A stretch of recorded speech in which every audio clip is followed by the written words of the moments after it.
हैदराबाद से सुल्तानाबाद जाते हुए कमारो शरीफ के करीब तेज़ रफ्तार सुजुकी का टायर फटने की वजह से सुजुकी कल्टी। नतीजे में 12 अफराद ज़ख्मी हो गए। ज़ख्मियों में 9 मर्द और 3 ख़वातीन और बच्चे शामिल।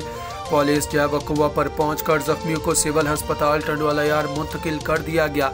सुजुकी में सवार तमाम अफराद हैदराबाद से सुल्तानाबाद रिश्ते के लिए जा रहे थे।